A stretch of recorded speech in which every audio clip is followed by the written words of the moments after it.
Hello everybody, my name is Hearthwood Gamer. Welcome to my channel. Today I'm going to play What Remains of Edith Finch, which is definitely a different kind of game than I usually play.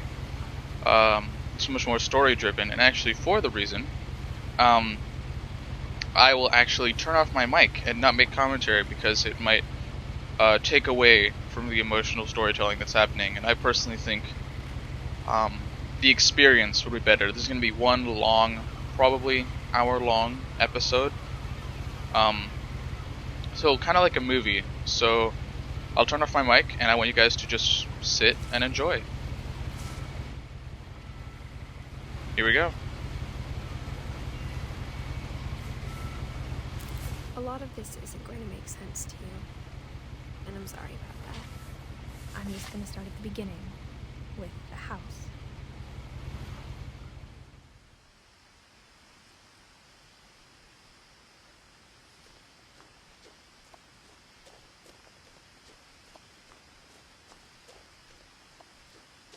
I lived here until I was 11, but I wasn't allowed inside half the rooms.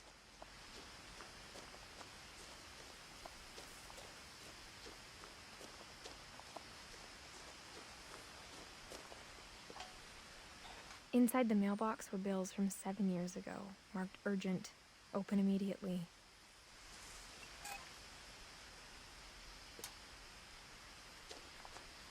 I hadn't been back since my brother Lewis's funeral.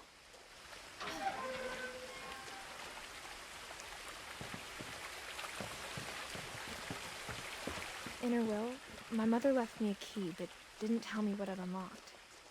Maybe she thought I'd know, or she thought that the mystery would be enough to bring me back.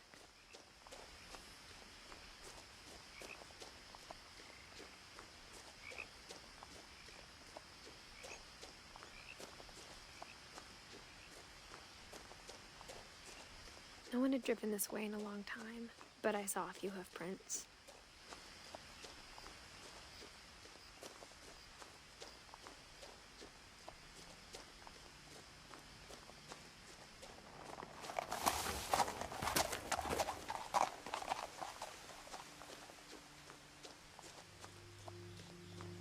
The truth is, even after I inherited the house, I never thought I'd come back to it. But now I had questions about my family that only the house knew the answers to.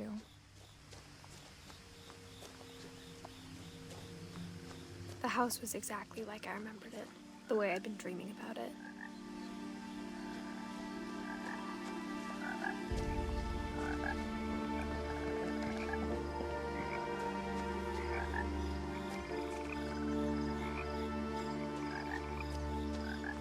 As a child, the house made me uncomfortable in a way I couldn't put into words.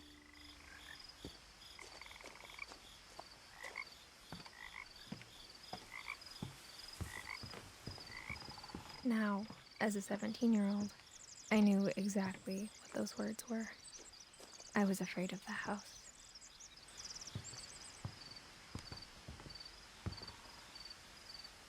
I hoped the key might unlock the front door. It didn't.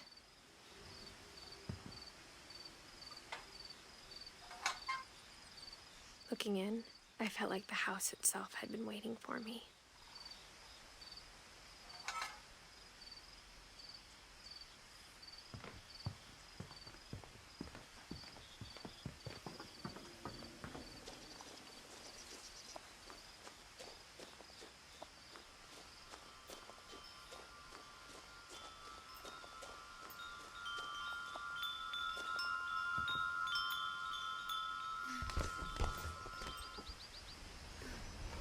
Crawling through the doggy door used to be a lot easier when I was 11.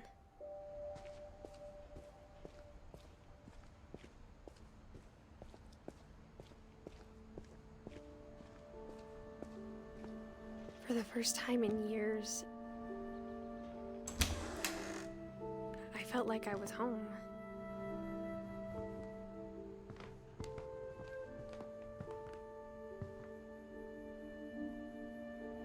But instead of a family, there were just memories of one.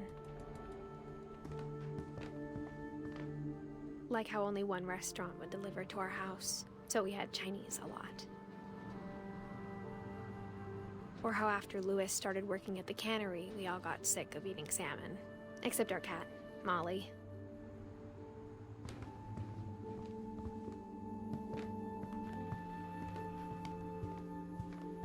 The table was still a wreck from the night we left. It was like a bomb had gone off, killing everyone but sparing the furniture.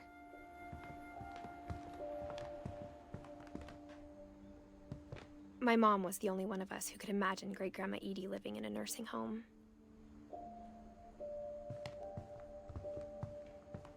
Nothing in the house looked abnormal. There was just too much of it, like a smile with too many teeth.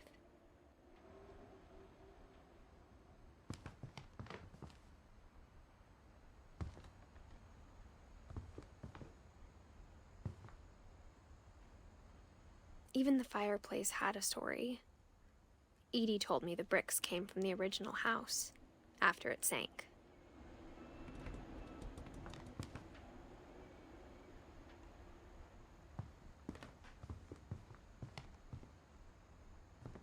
Mom always told me to stay out of the basement, so I wasn't too surprised when the key didn't fit.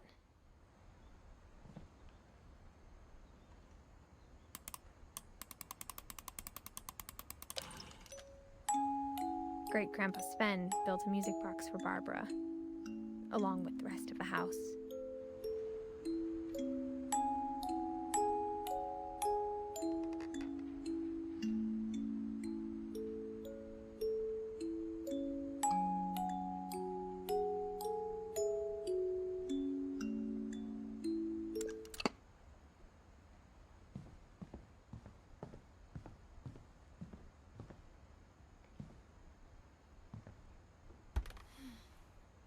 Edie told me once that every Finch who ever lived is buried somewhere in the library.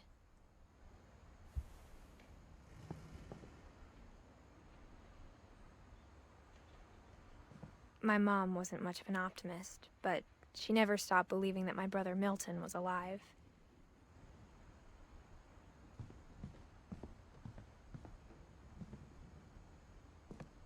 After Milton disappeared, Mom sealed up all the bedrooms. Then Edie retaliated and drilled peepholes.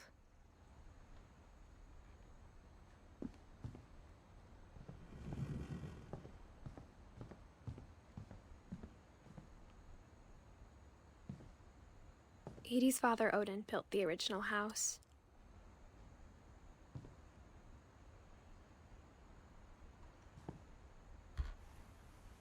Barbara was a child star for 2 years, until America grew out of it.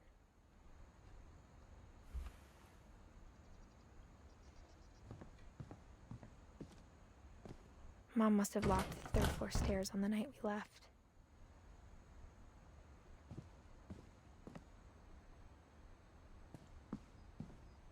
Whenever people ask me about my family, the first thing they always want to know about is Barbara.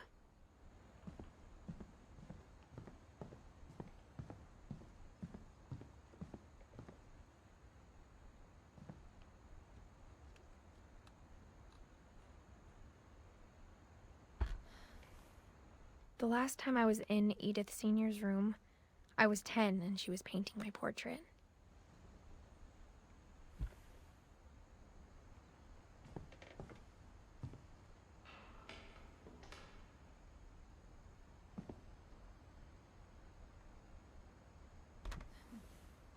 My Grandpa Sam spent 7 years sharing a room with his dead brother, Calvin.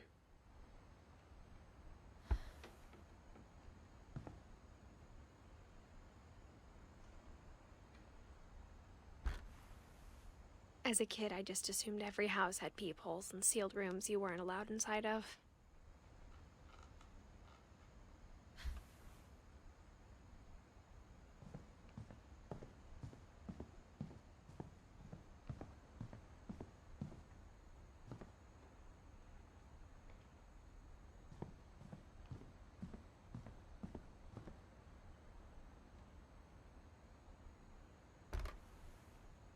Molly always seemed like a girl I could imagine being friends with, if she hadn't died in 1947.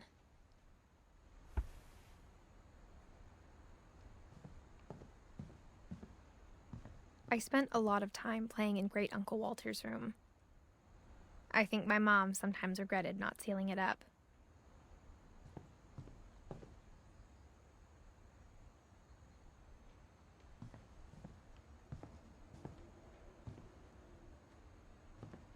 Louis told me there were secret passages, but I never believed him.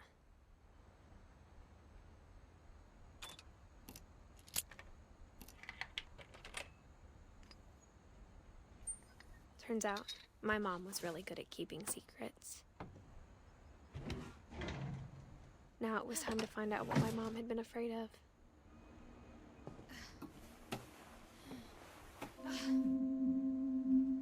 From the paintings on the wall, it was clear my brother Milton had been here before me.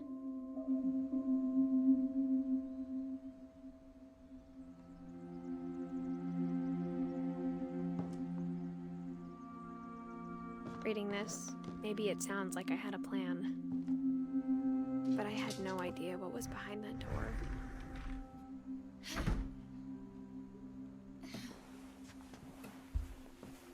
Just like I had no idea where all this was gonna lead.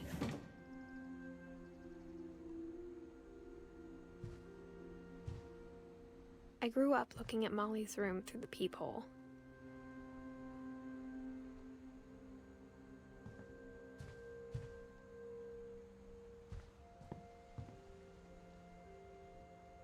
I got the sense Edie had spent a lot of time here, before my mom sealed the doors.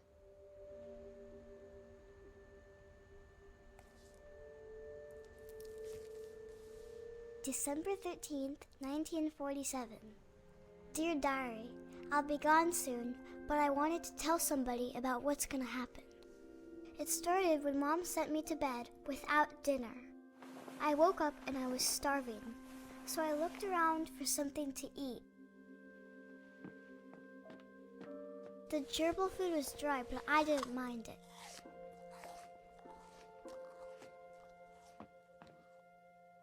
My Halloween candy was all gone. Mom, can I come out now? Sweetheart, it's late. Go to sleep.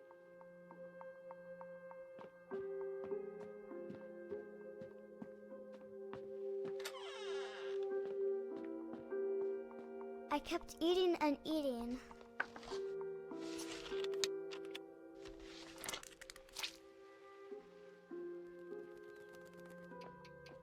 I ate a lot of things that night.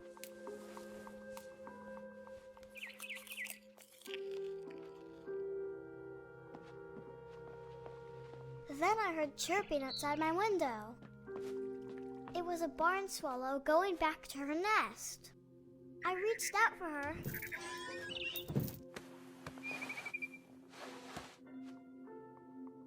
And suddenly, I was a cat.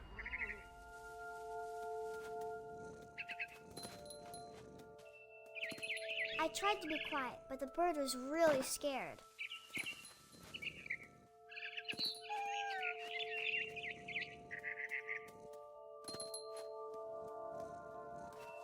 Mom and Dad didn't even look at me.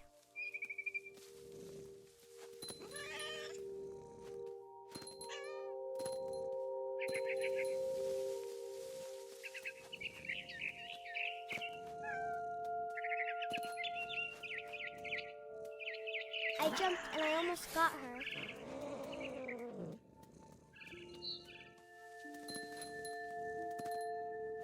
I could tell she was getting really tired.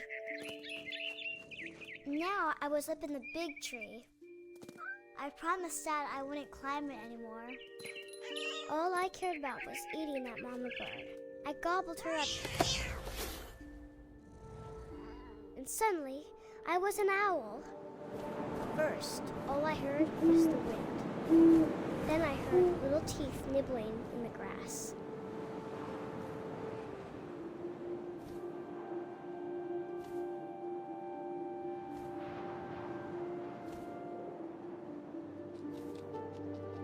Rabbits.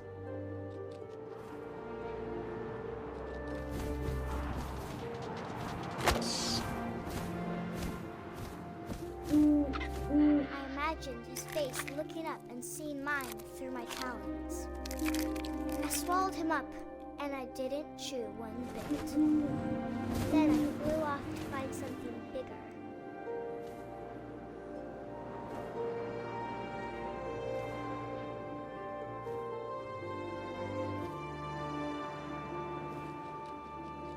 A mama rabbit.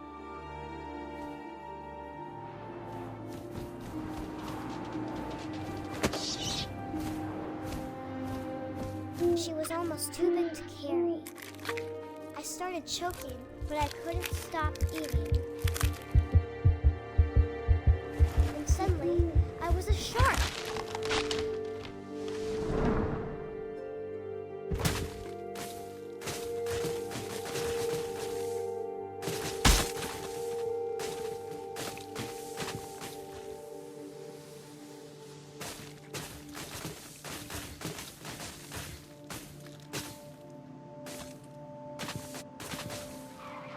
I rolled off a cliff and into the ocean. Now, I was hungrier than ever.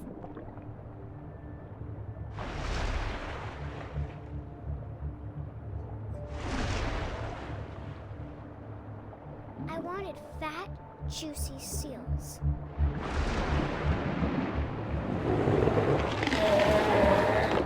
I tore off her flipper, and it tasted really good.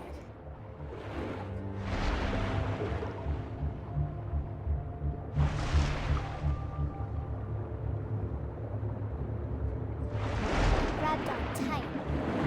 But I was so hungry, I jumped out of the water. When I opened my eyes, everything had changed.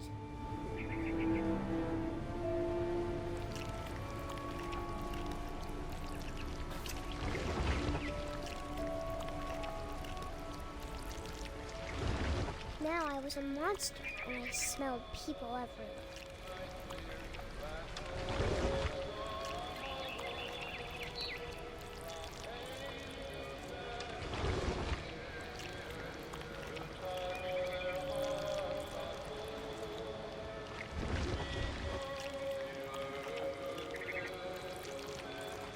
I was big, but I moved real quiet.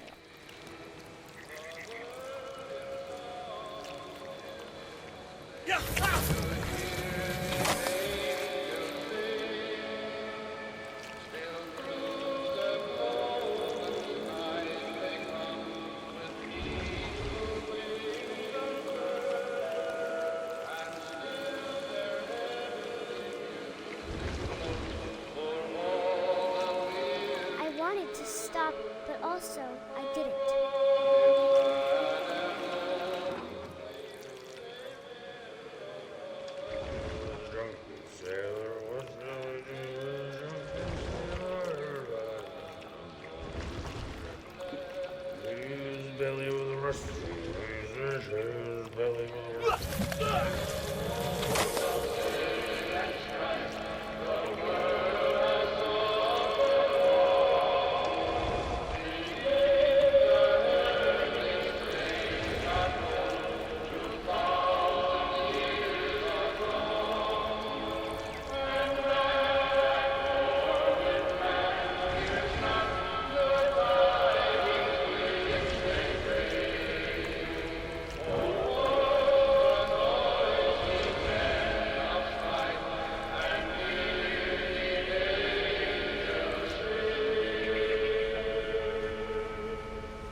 Passenger, I was still hungry. And to cross the water, I smelled something new. Something I had to have, so I swam towards it.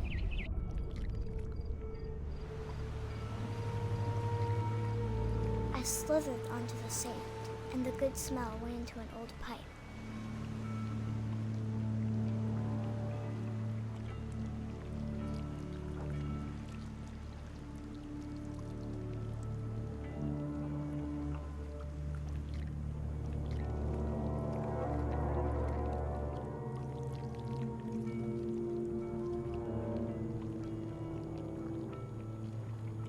I got closer and closer.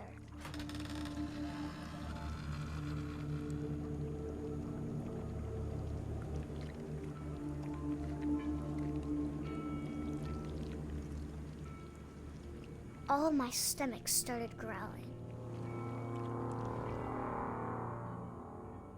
And suddenly, I was me again.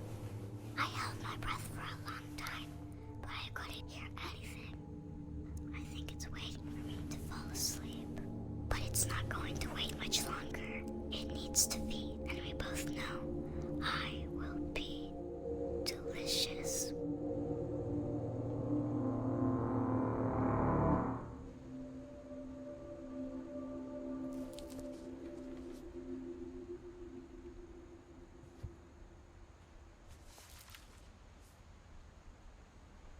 I'm not sure if I believed all of that, but I'm sure Edie would have.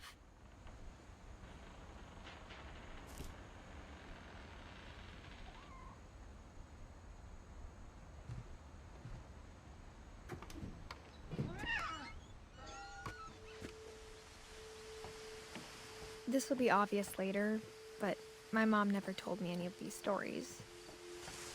Edie would have, but Mom didn't like bringing up the past.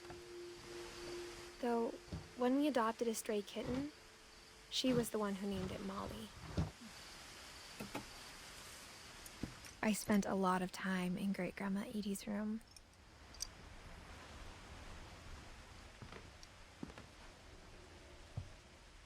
Louis died a week before we left, but Edie had already started to memorialize him.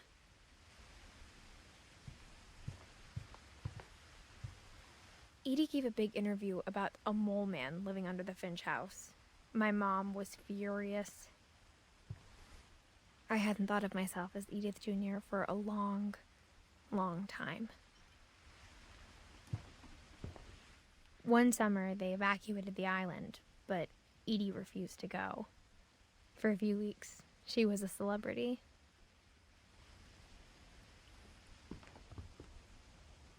When Edie told people Sven was killed by a dragon, she could also have said he was building a dragon-shaped slide that collapsed. She could have, but she didn't.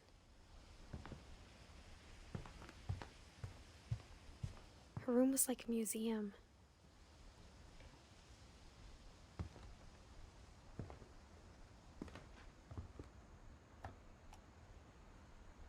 For 500 years, the Finches have been famous throughout Norway for their fortune and misfortune.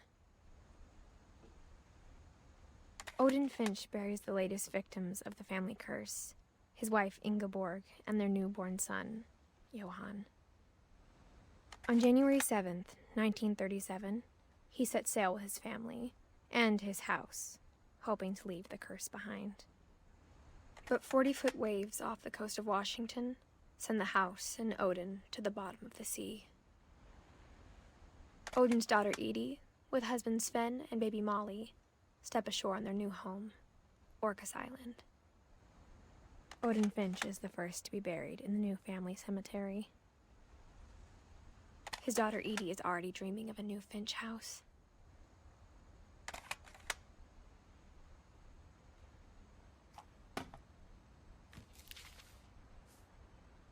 Whatever's wrong with this family, it goes back a long ways.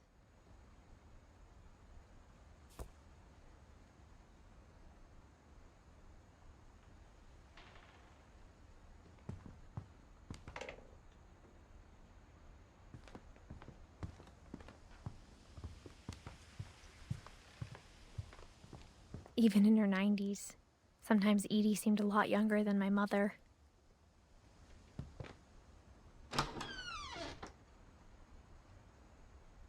The only trace Grandpa Sam's first wife, Kay, left on the house was the pink bathroom.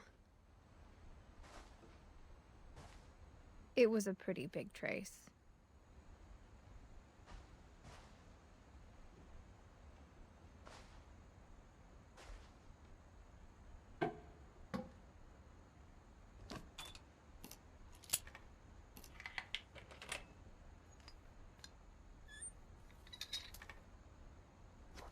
There's a secret in this bathroom.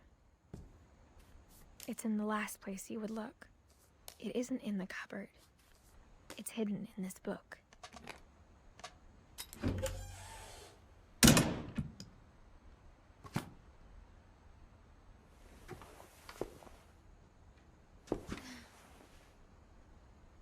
Sven gave Sam an old camera he'd refurbished. He never put it down.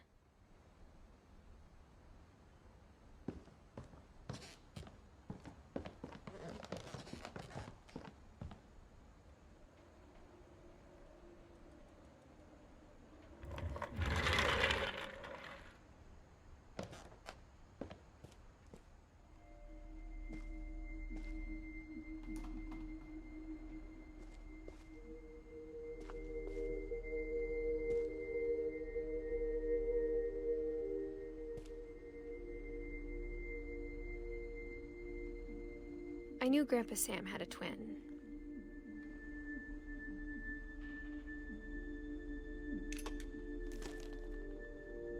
And that he never talked about him.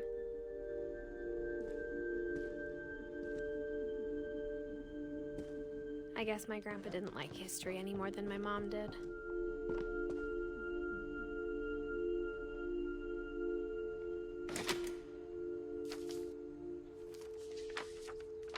How I Want to Remember My Brother by Sam Finch.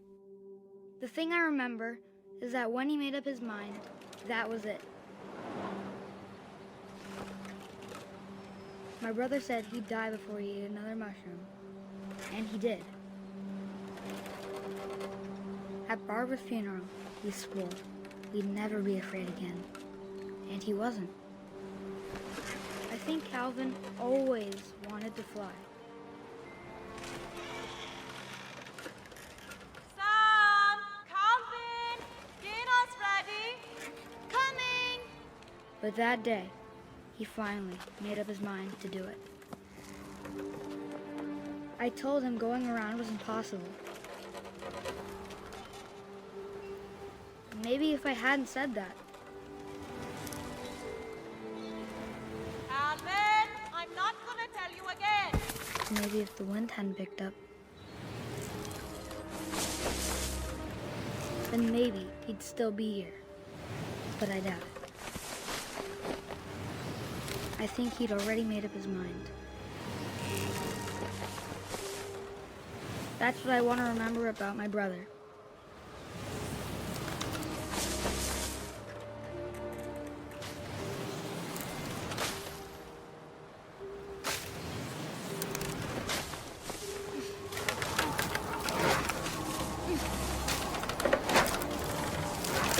The day he made up his mind to fly. And he did.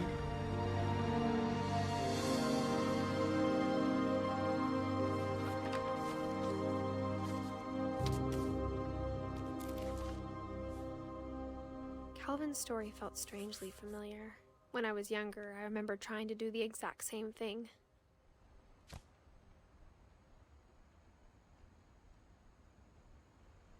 After the funeral, Edie roped off Calvin's half of the room. Mom said Grandpa Sam enlisted at 18 and never set foot in the room again.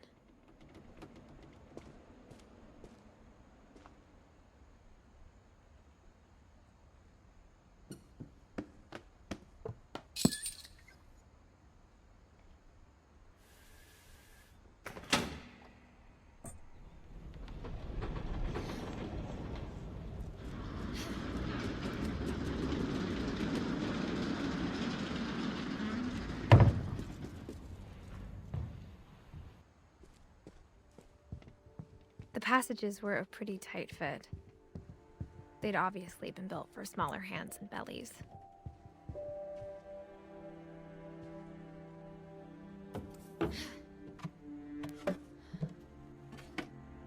Growing up, I always thought of Barbara as a child star.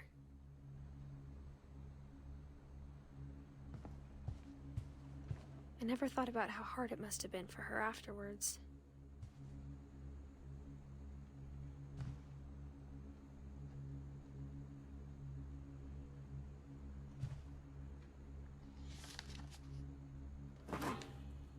Of all the stories people wrote about Barbara's death, I'm surprised Edie saved this one.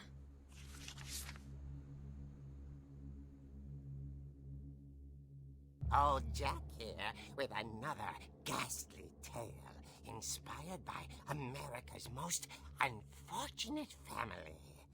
I'm calling it surprise ending of Barbara Finch. As a child star, Barbara was famous for her scream. Now at 16, she was all washed up, a has-been. But in a lucky break, she'd been asked to perform her signature scream at a local convention for monster movie fans. It was just the boost her career needed. Unfortunately, her scream hadn't aged well. Getting better. I think you just need the right motivation.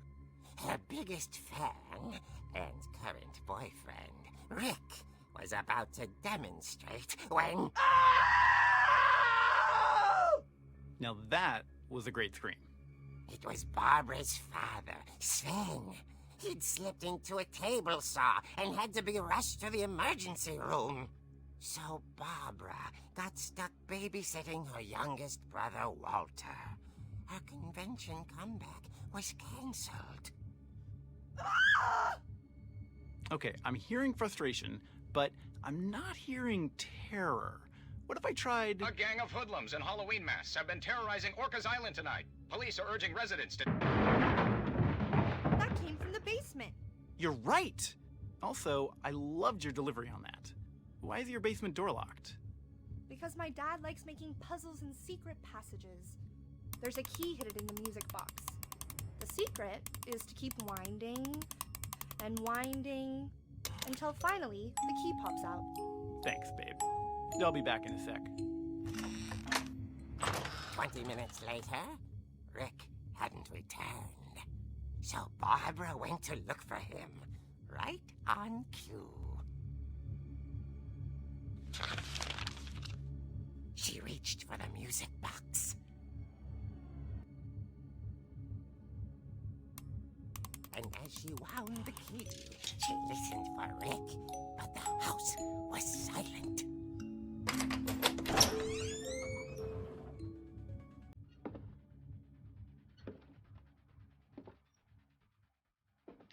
She found Rick's crutch and imagined the worst.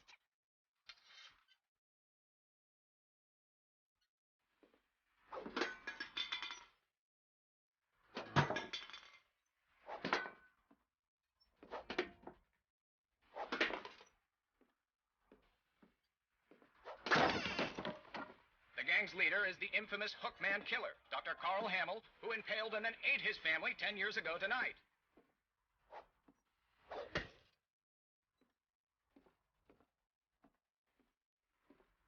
Oh, it rattled and grew still.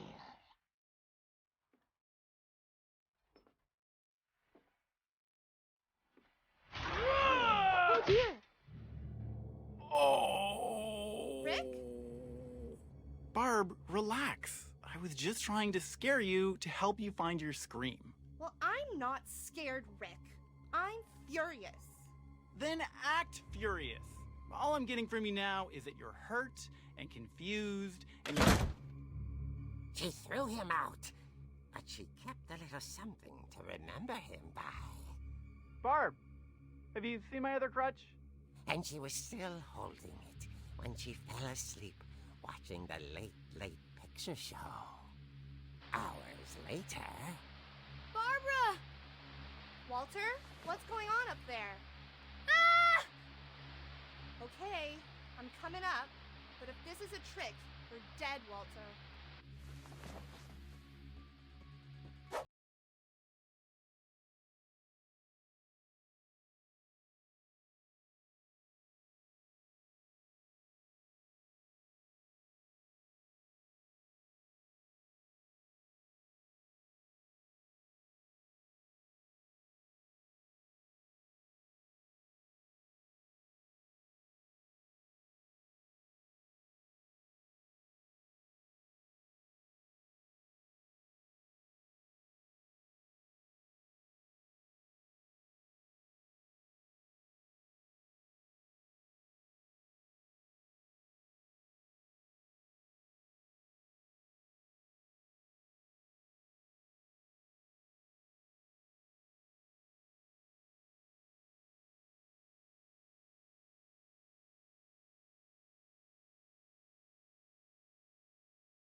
coming from inside the house.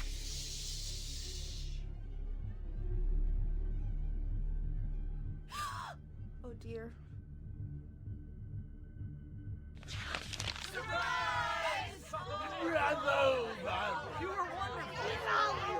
The monsters had come to surprise her.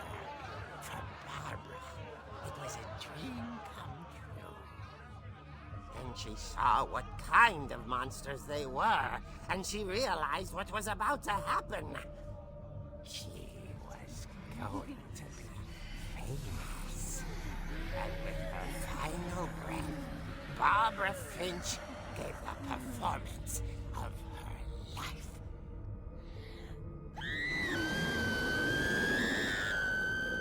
I wasn't there myself, but I hear Barbara was magnificent.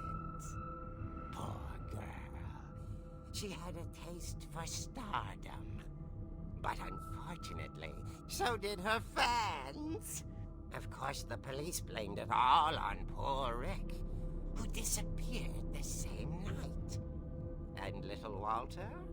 Hiding under his bed the whole time. He took it all pretty hard, but that's another story. As for Barbara, tucked inside the music box is all they ever found of her. Her ear. Now that's what I call a real eerie tale.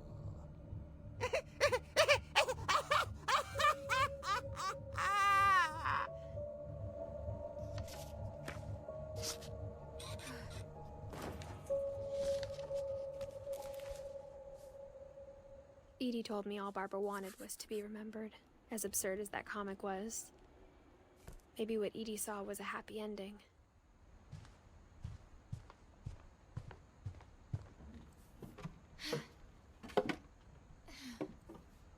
I guess now I know why Mom didn't like me playing with the music box.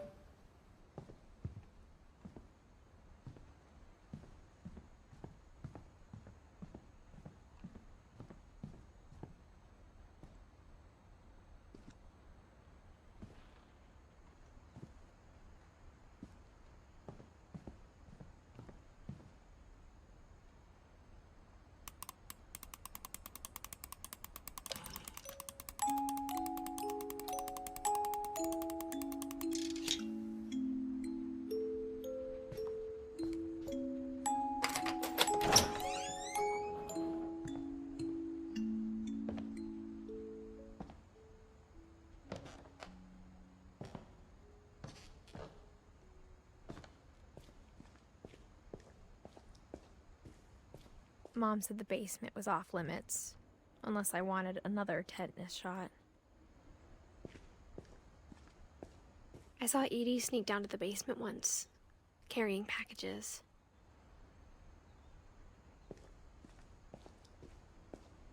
I thought maybe she was hiding presents. It turned out she was hiding a lot more than that.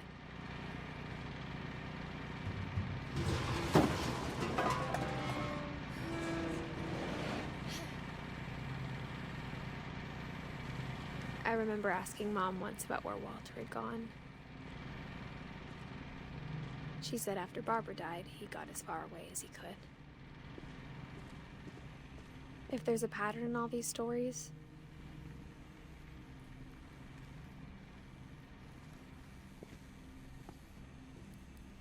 I think it's that none of us has gotten very far.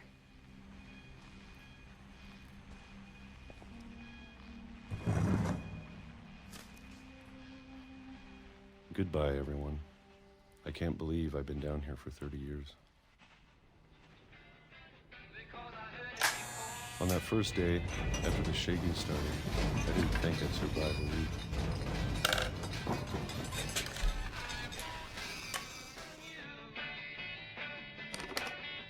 But after a few days, I settled into a routine. That's what kept me sane. Having a schedule, living for today. I always expected to be dead tomorrow. But if you wait long enough, you get used to anything.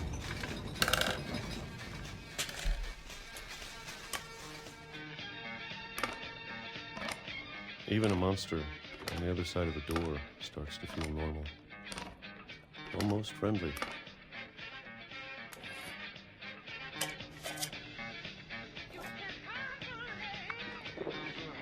And then one day, everything just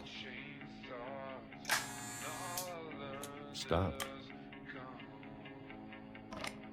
Whatever that thing was, it was gone. Maybe it got tired of waiting. Or maybe I just got tired of being afraid.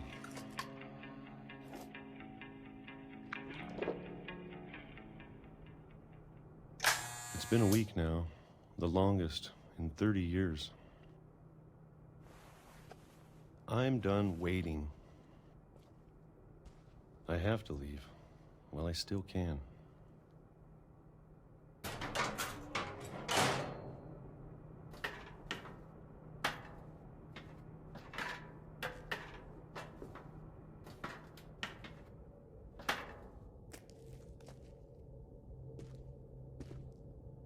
I know it's out there somewhere. Whatever killed Barbara and Molly and Calvin. Maybe this is all a mistake. But I need to stop living the same day, even if it kills me.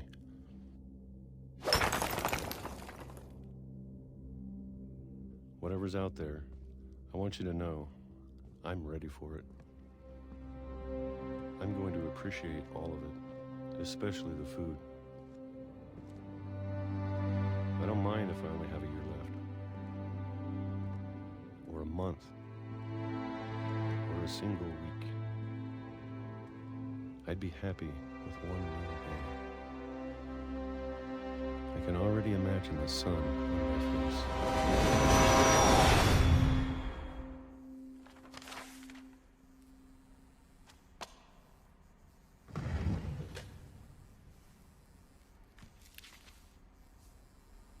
Walter died when I was 6. I can't believe my mom never told me he was down here. I'm sure my mom was trying to protect me.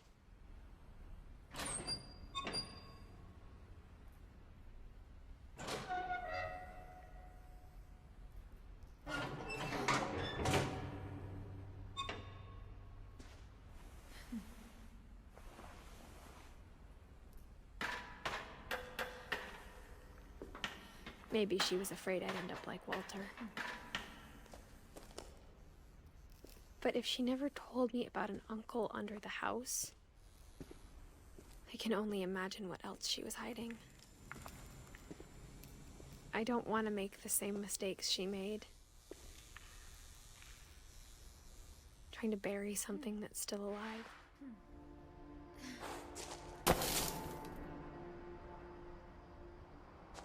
Now that there's only one of us left, or maybe 2, I thought it was time I heard the stories for myself and found out what happened to everyone else. But now I'm worried the stories themselves might be the problem. Maybe we believed so much in a family curse, we made it real.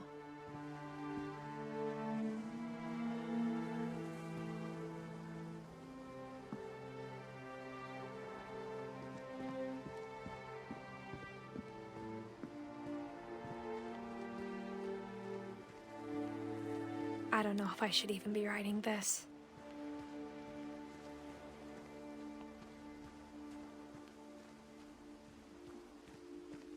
Maybe it'd be better if all this just died with me.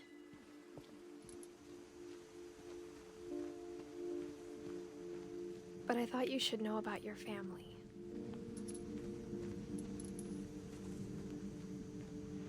And the history you're a part of. Though to be honest, I feel as lost as you probably do right now.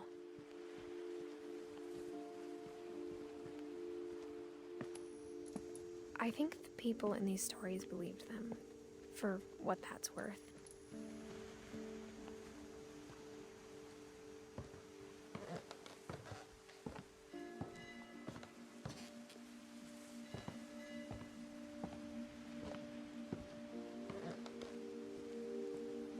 And when you look at the house, that history of imagination and stubbornness and madness, any of it seems possible.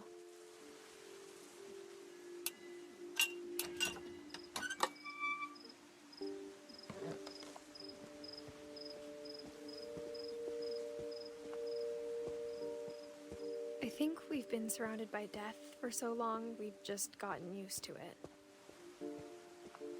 What kind of family finishes building a cemetery before starting the house?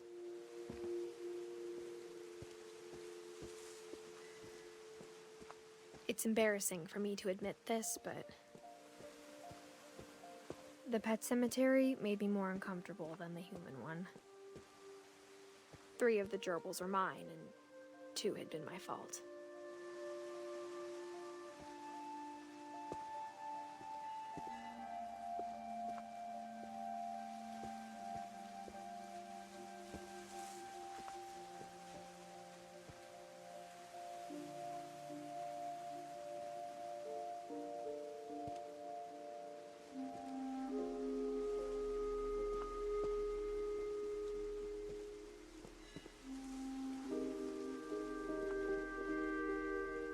Sven built the house, but it was Edie who designed the cemetery.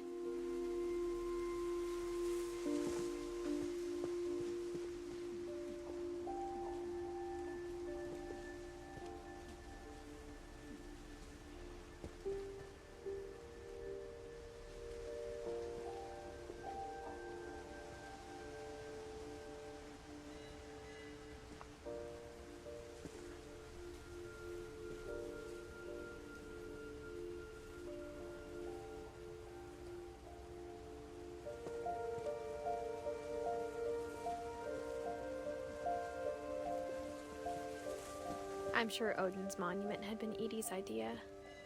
My mom was always trying to move on, but for Edie, the past never went away.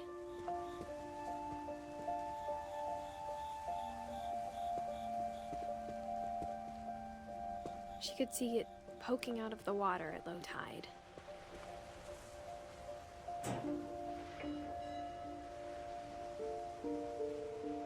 Edie said she dreamed about the old house every night.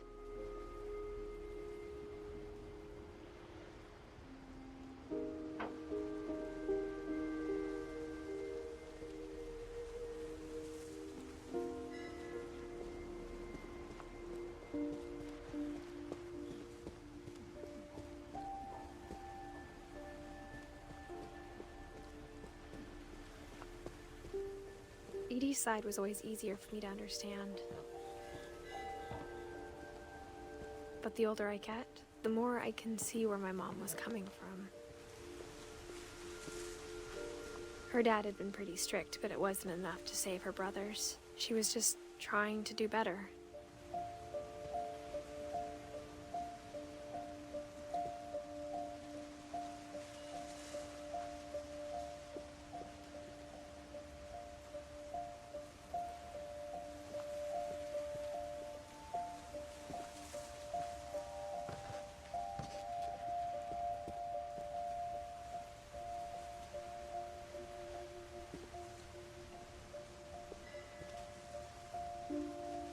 She lost 2 of her brothers, just like I did. I get why she tried so hard to protect us.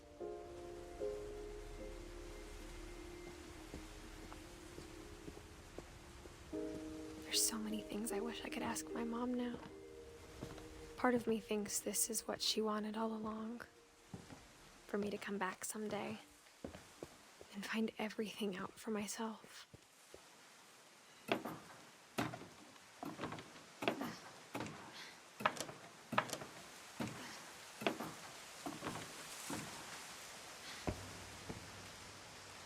But looking back on it now,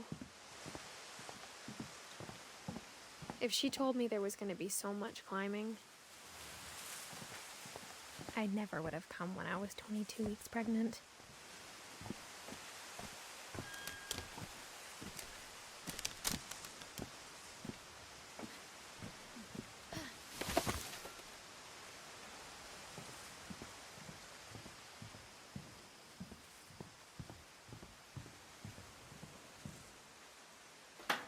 I never met Grandpa Sam, but I think he and my mom had a lot in common.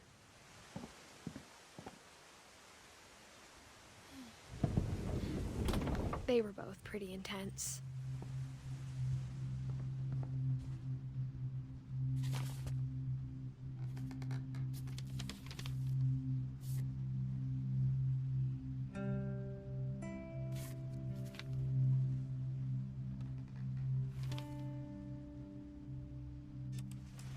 Dawn, I promise, you'll never forget this weekend. Yes, sir. These memories are gonna last a lifetime. Hmm? Perfect. Am I gonna have to shoot anything? It's gonna rain the whole weekend, isn't it? I will never forget this weekend, Dad. That's the spirit. Okay, got it. I'm gonna take some pictures, okay? Just be careful. The camera's older than you are.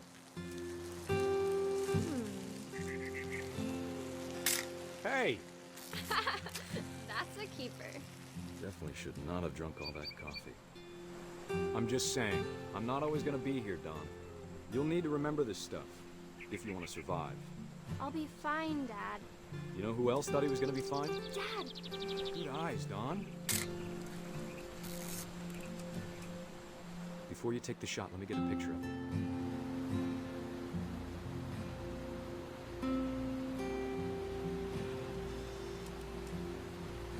Dad, I... Just breathe. Let me get behind you. Do I have to do this? Dawn, you don't have to do anything. But if you want to survive, you'll need to be strong.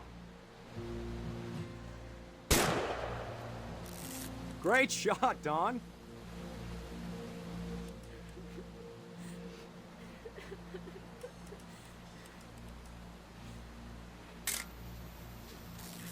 I'm proud of you, Dawn. Always remember that, okay?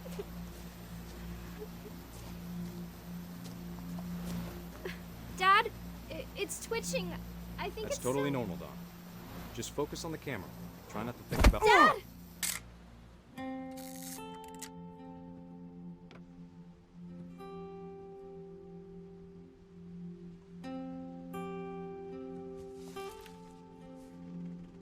Of all these stories, that's the one I wish most that my mom had told me.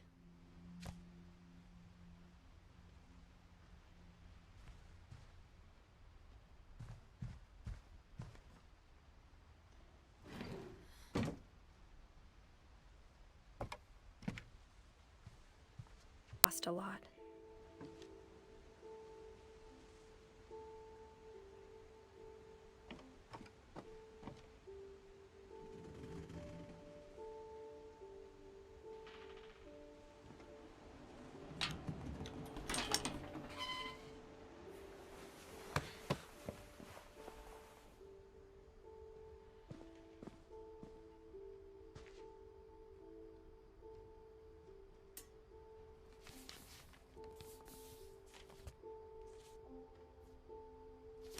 Dear Kay, do you remember the way Gregory used to laugh when he thought he was alone?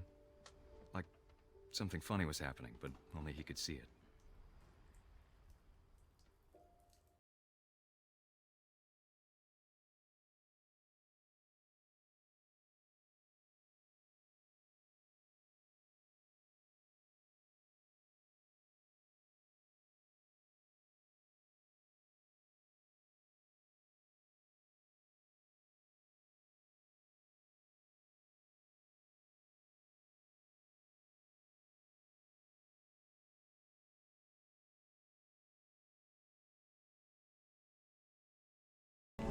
Time's over, Gregory. It's time to... Hold on, sweetie. Hello? Sam, I told you I don't want to talk right now. I wonder what he saw. What his world was like.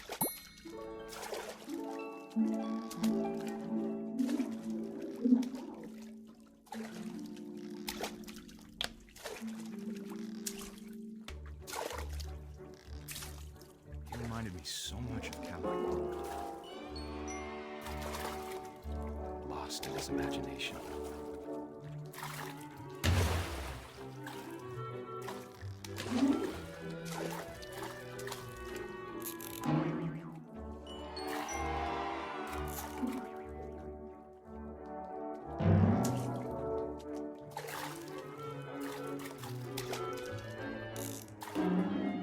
I know how silly it sounds.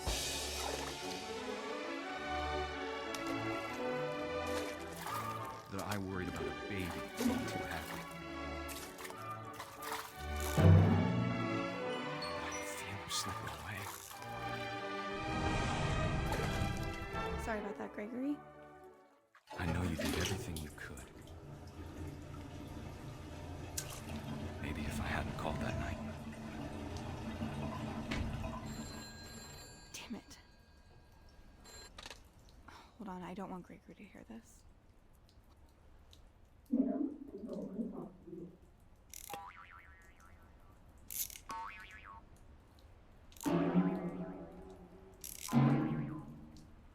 I wish he could have told us about the world he saw.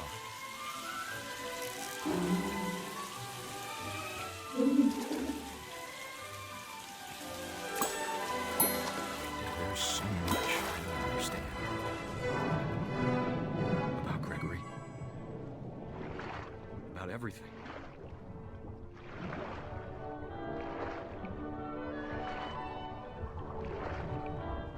But I know what happened wasn't your fault.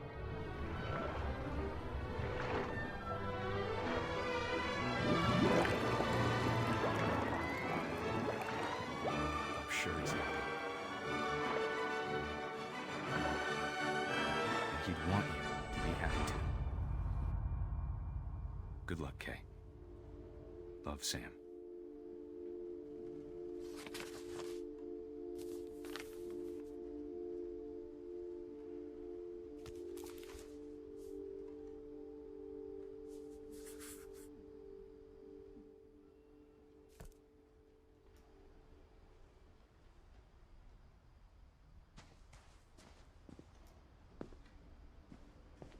I can't imagine my mom ever writing poetry, and yet... A poem for Gus, who always said the wedding was a bad idea. Our father never hit us kids, at least not very hard, before the day my brother said with teenage disregard that he'd be dead before he'd see a wedding in our yard.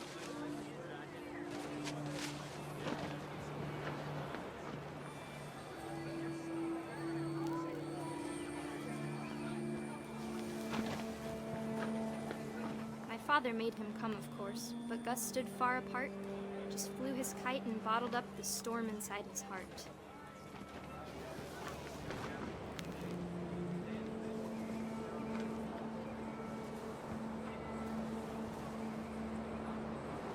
I tried to talk him out of it, but though he'd never met her, "We don't need a stepmom," were the words that I now pronounce you husband and wife.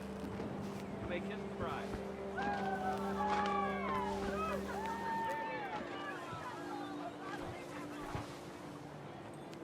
When the time for photos came, Dad ordered him to Come here. But Gus declined, and as a sign held up his middle finger.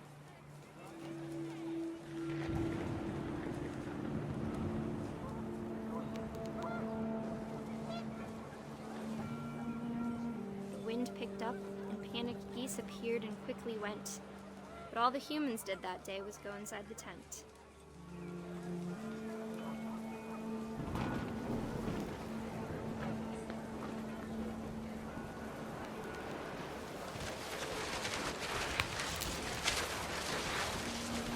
The rain came down in buckets then, but no one seemed afraid that nature might destroy the tent our dad had crudely made.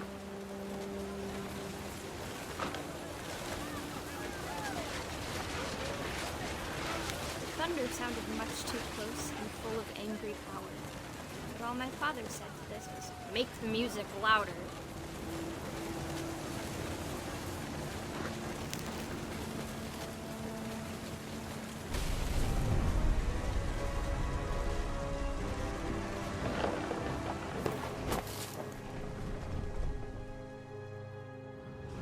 I wish that I could truly say I thought about you on that day. Out there on the beach alone, just you, the wind, the sea, and foam.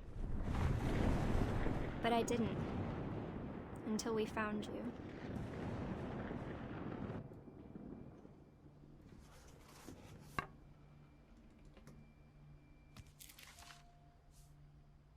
She never talked about him, but Mom told me once if I was a boy, they were going to name me Gus.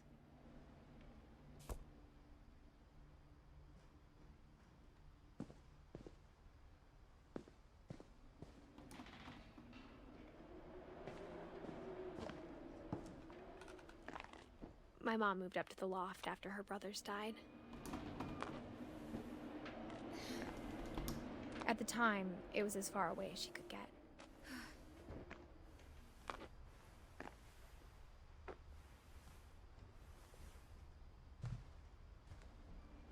Religion was another thing my mom never talked about, but I think it helped her a lot after her dad died.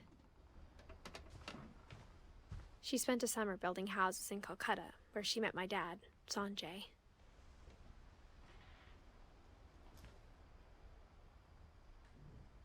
My mom moved to India a week after graduation and got a job teaching English. Louis was born a year later. When my dad died, I don't think Mom knew where else to go. I'm sure Edie was happy to have her back.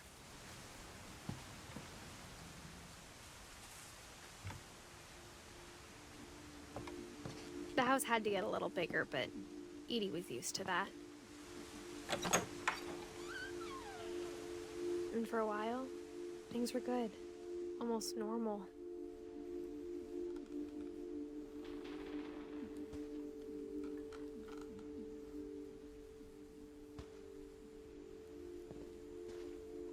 But it didn't last.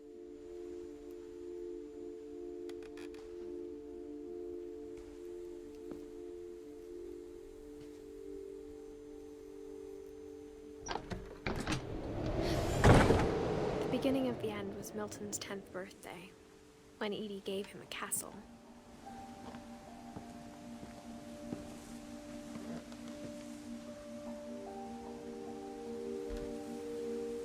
After Milton disappeared, the only thing he left behind was a room full of paintings.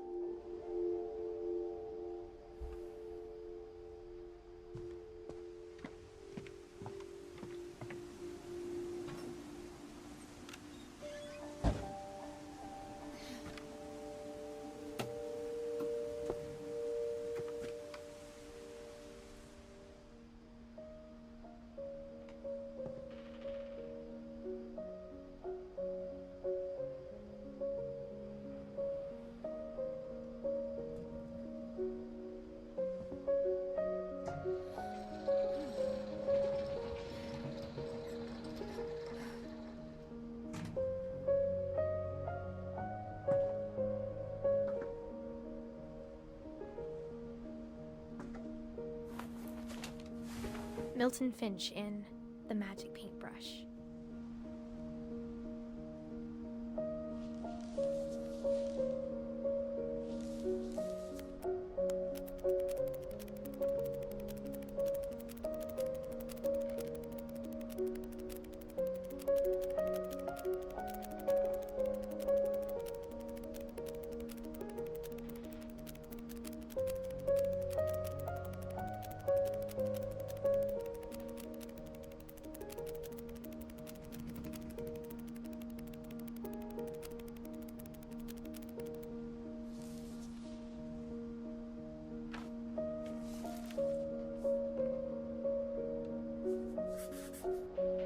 I was 4 when Milton disappeared.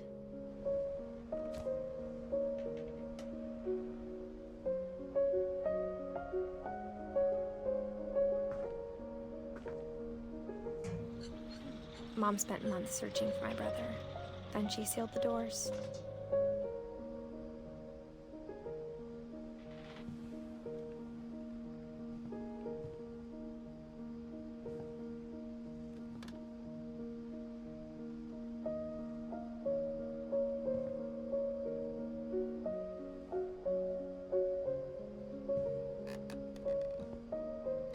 Whatever Milton had found in the house, Mom didn't want it getting out.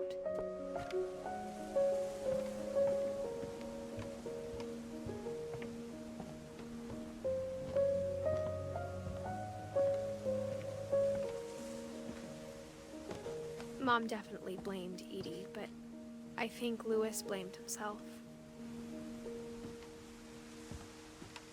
After he graduated, he just spent more and more time in his room, until Mom got him a job at the cannery.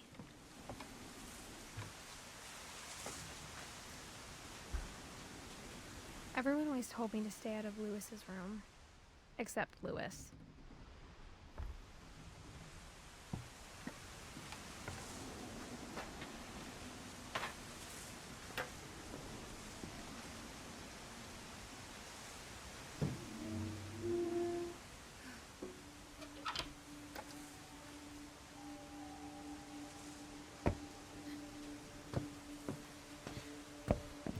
Louis's room smelled very, very familiar. That part of him lived on.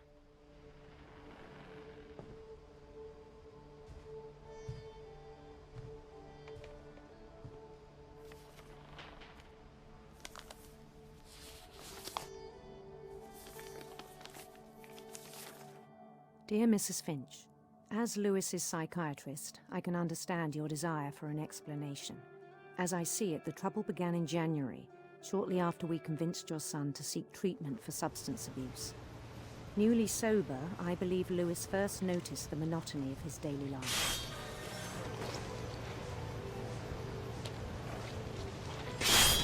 He kept working at the cannery, but he withdrew part of himself. In our sessions, I saw the same behavior. His mind began to wander. I asked him to describe it. He said he started small, imagining a labyrinth. He'd feel his way about. Then something moved. Bats. And toads.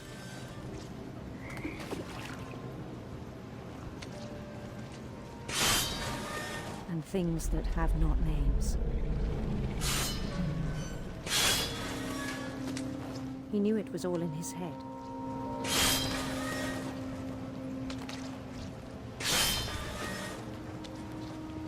But he took it very seriously. I had hoped he'd find himself.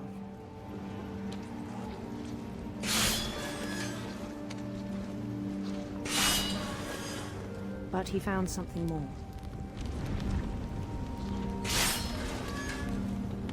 I worried about him then, daydreaming at the cannery. I spoke with his boss, but he said Louis had become a model employee. Methodical, tireless, focused. Like a whole new Louis. So I let him go on.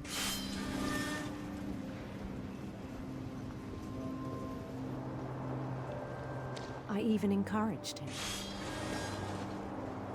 It seemed very promising at first.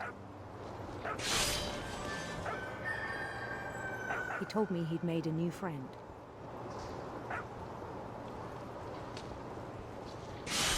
On the edge of a city he named Louis Topia. He built the city up slowly, brick by brick. Then he made musicians.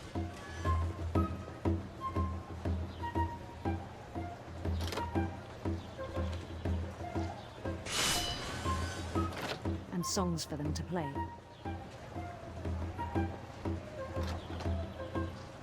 He talked about starting a band.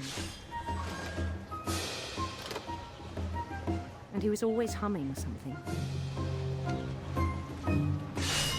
Every day his imagination grew stronger.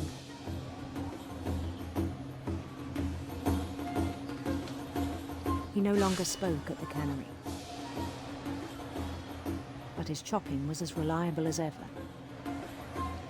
Then one day it struck him that all the cheering crowds, even the stones under his feet, were all in his imagination, so he could do whatever he wished.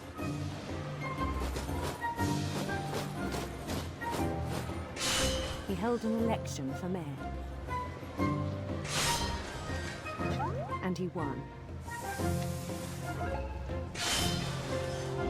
They begged him to stay, but his mind was already wandering. It became a game for him.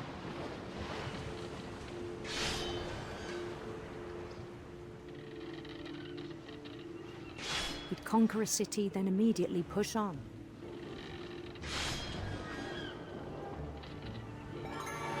New Louisville.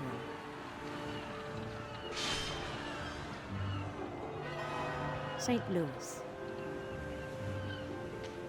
He started drifting away from our reality.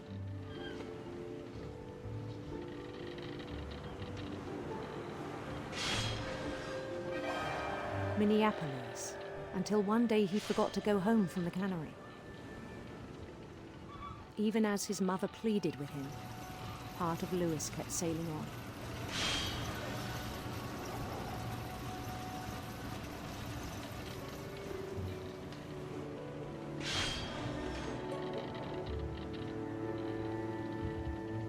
In Louisburg, he heard rumors of a handsome queen.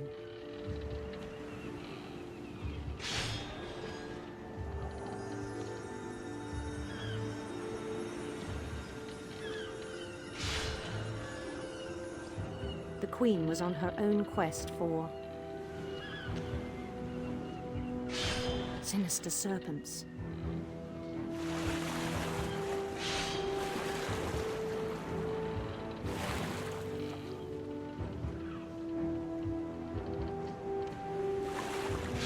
He followed the sound of her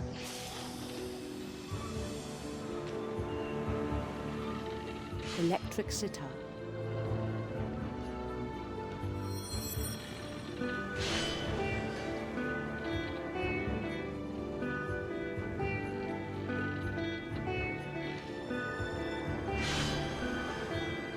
His chase led him to a golden palace east of the sun and west of the moon.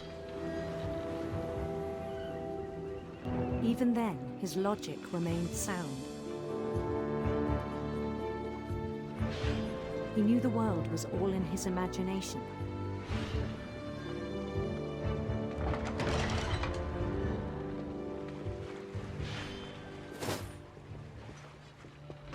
But he was so proud of having created it.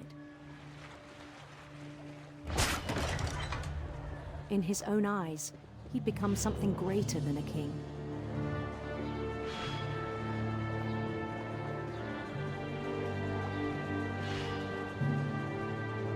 For someone who'd never known success in the real world, I think it was overwhelming. And then it struck him that the real Louis was not the one chopping salmon, but the one climbing the steps of a golden palace.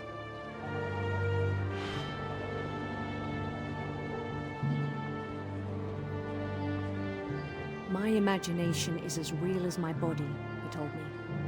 It was hard to argue with him.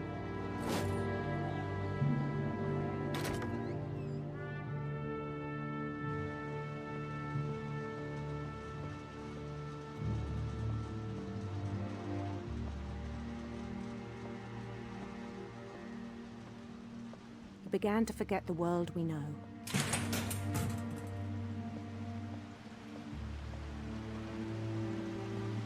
I think it pained him to remember Louis, the cannery worker.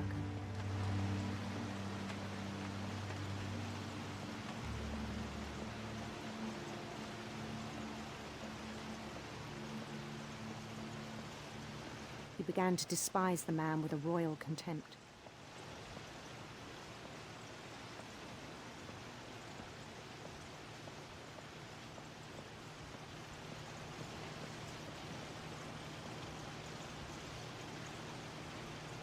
I still thought I could save him.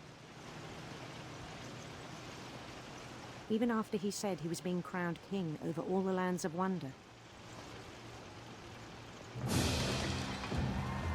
The palace would be packed with his companions.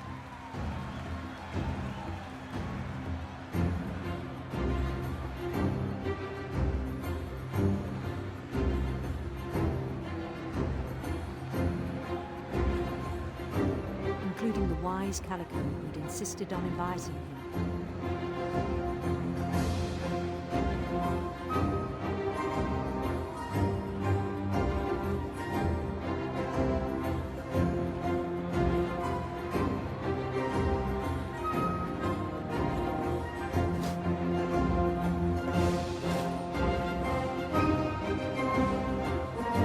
His queen waited, holding his crown.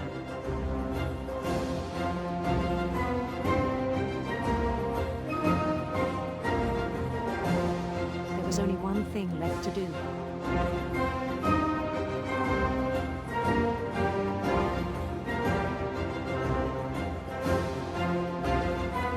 Bend down his head.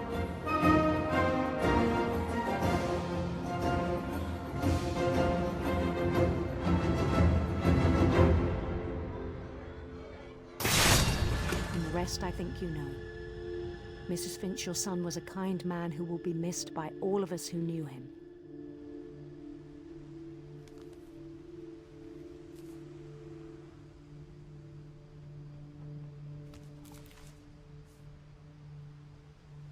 My brother was really cool. I wish you could have met him.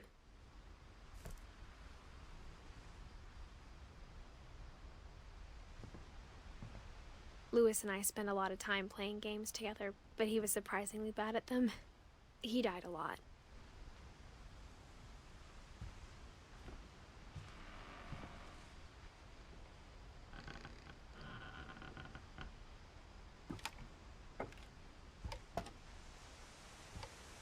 On the way back from Louis's funeral, my mom told me to start packing.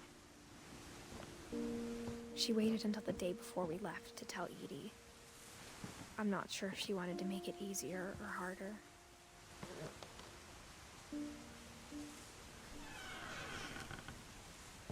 I wish we'd stayed. But I understand why we left.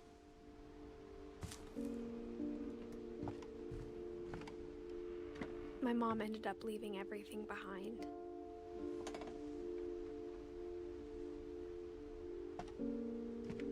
What happened that night had been coming for a long time.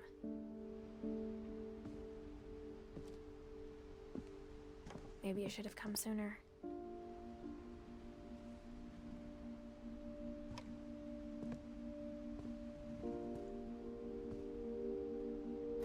But it had to end one way or another. All that's left now is to tell you about that last night.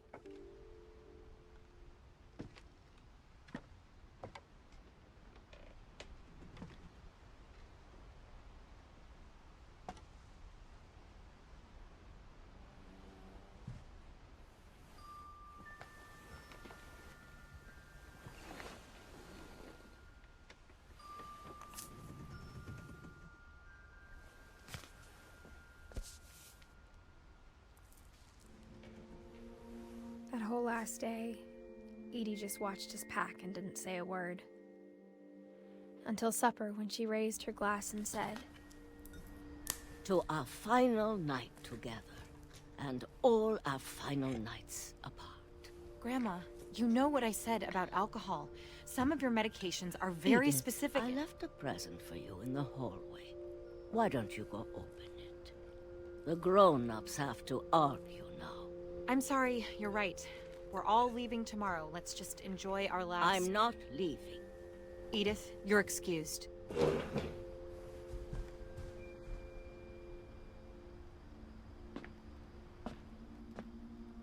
The power had been shut off that morning, but Edie always had plenty of candles. When my mom sealed the library, I don't think she knew about the other entrance. Or that Edie had a key to it.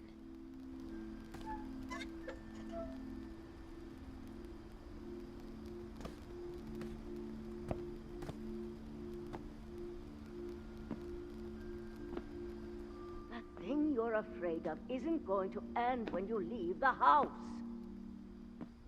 Edith has a right to know these stories. My children are dead because of your stories. I think it's best if Edith and I leave tonight. We'll have the nursing home send a van for you in the morning, okay? Dear Edith, there's so many stories I wish I could tell you, but there's only time for one. This is about what happened on the night you were born. That night, the tide went way, way out. It was the first and last time I ever saw the old house aground. There'd been an earthquake out in the middle of the ocean. They called it the lowest tide in 1,000 years. God, it smelled awful. You know, I've seen that house every day of my life.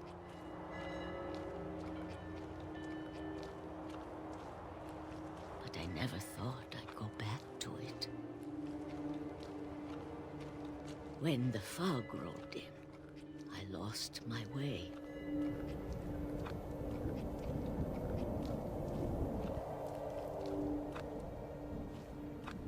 I got turned around.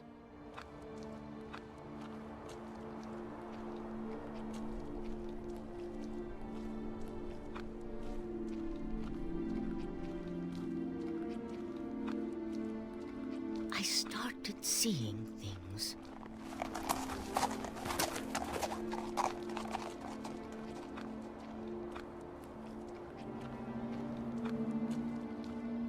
Things I'd forgotten had ever existed.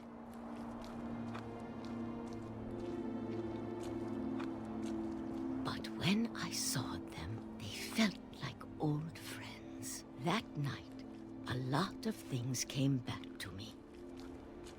Or maybe I came back to them.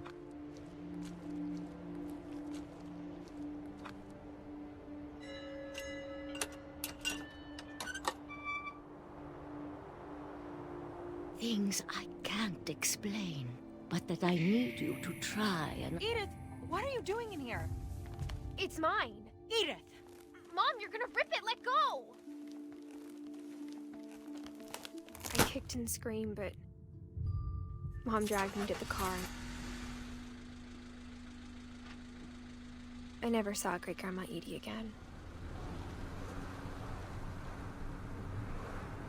The next morning, the band came to pick her up, but she was already gone. After that, we moved around a lot.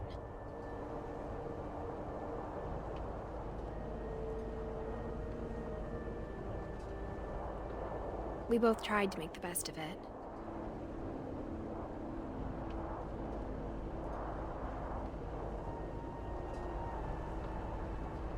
A few years went by.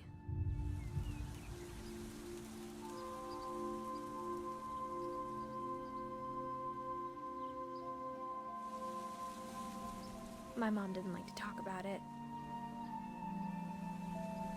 but she started getting sick a lot. The rest happened pretty quickly. She got better for a while, and then she didn't. And then I was alone. The last Finch left alive.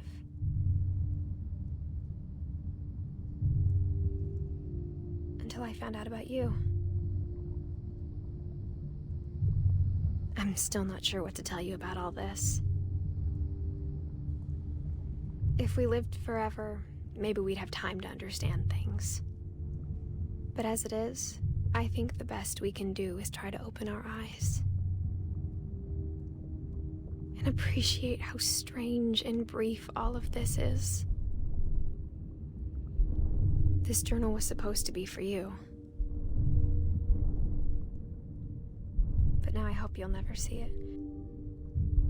I just want to meet you and tell you all these stories myself. But I guess if you're reading this now, things didn't work out that way.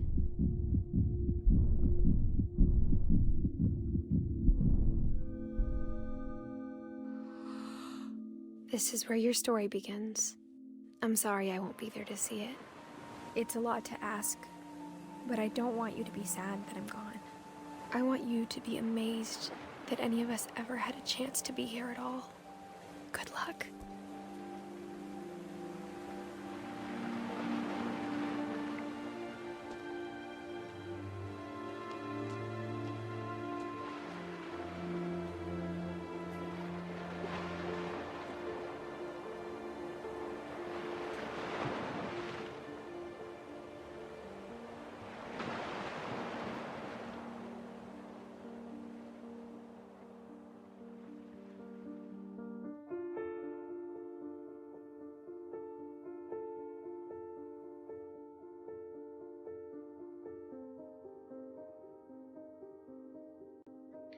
Alright, that was What Remains of Edith Finch. I hope you guys really enjoyed the story and everything, like I did. I personally think it's a really cool way of telling stories, as well as the overall design of everything. Yeah, I hope you guys had fun watching this. It is long, but I feel like it was better to have this as a kind of movie instead of in separate episodes. I feel the flow would be better that way. After this, I am going to do the Dishonored series, so I hope you guys will tune in for that. And, yeah. Thank you guys for watching. I really hope you enjoyed. See you next time.